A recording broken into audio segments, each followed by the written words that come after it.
What if I told you that the silk sheets you're dreaming of tonight started inside the mouth of a tiny worm? Sounds gross? Maybe. But the journey of silk is full of secrets, smuggling, and even royal scandals. Welcome back to How Giants Are Made.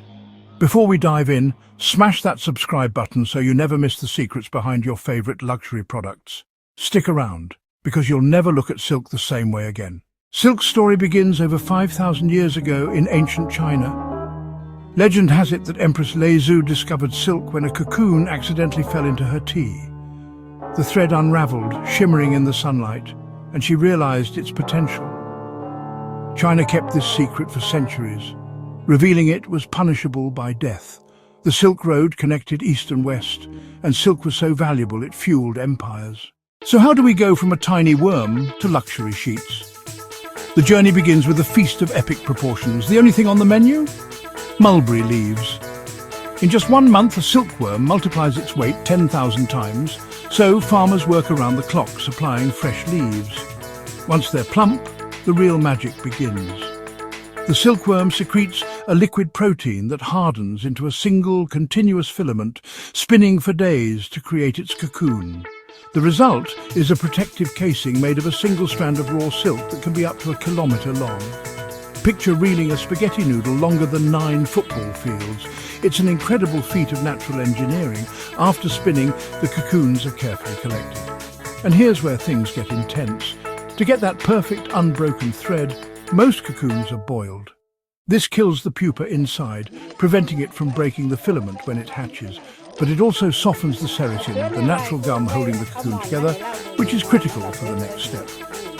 Next comes reeling, a job requiring incredible skill. Workers find the end of the filament from several cocoons at once and reel them together onto a spindle. The sticky keratin helps these filaments fuse into a single, stronger silk thread. The quality of the final product depends entirely on the reeler's expertise. Once the raw silk threads are cleaned, they're ready for colour. Silk's unique protein structure allows it to absorb dyes deeply, resulting in rich, vibrant colours that don't fade. From there, the dyed threads are woven into different fabrics, from light chiffon to rich brocade. And that's the final transformation, from a hungry worm to a shimmering thread, and finally, into the luxurious sheets, dresses and designer items we know and love. Not all silk is created equal. The gold standard is mulberry silk, from silkworms fed exclusively on mulberry leaves, resulting in the smoothest, most uniform fibres. It's the Rolls-Royce of silk. Then you have wild silks like tussar, which has a rich, textured feel and a natural golden hue. And from India, the legendary Muga silk is so durable its golden lustre actually improves with age, once reserved only for royalty. This incredible variety comes at a cost. The world's most expensive silk can cost hundreds of dollars per metre, rivaling gold. The price reflects the intense labour involved. China dominates global production, making over 70% of the world's supply, a legacy of the ancient Silk Road.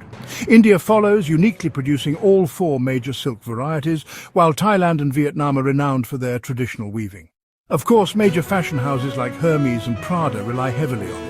Its unrivaled sheen and beautiful drape make it the ultimate symbol of luxury.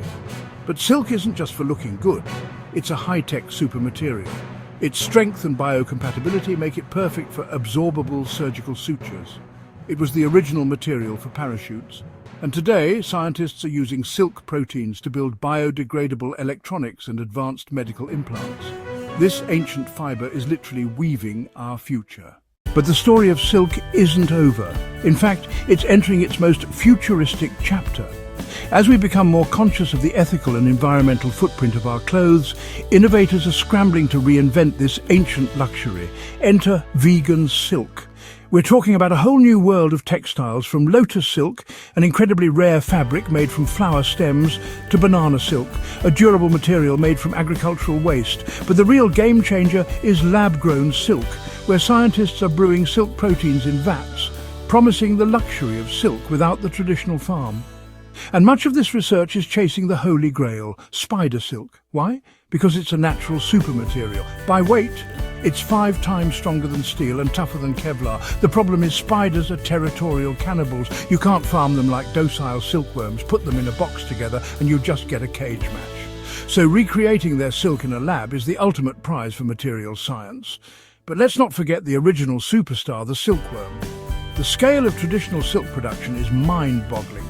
It takes over 2,500 silkworms to produce a single pound of silk, enough for just one dress. And here's a fun one. High-quality silk has a unique sound called scroop, a crunching noise when you rub it together. Beyond your bedsheets, which naturally repel dust mites, silk was even used for early parachutes and bicycle tires due to its incredible strength-to-weight ratio. So from a worm spinning its cocoon to an empress guarding a secret, to scientists brewing it in a lab, the journey of this single thread is the story of human ingenuity. The next time you touch silk, remember that feeling. You're connecting with millennia of history, science and obsession. If you loved this journey from worms to luxury, show some love by hitting that like button, subscribing for more and sharing this story. This was how giants are made. See you in the next video.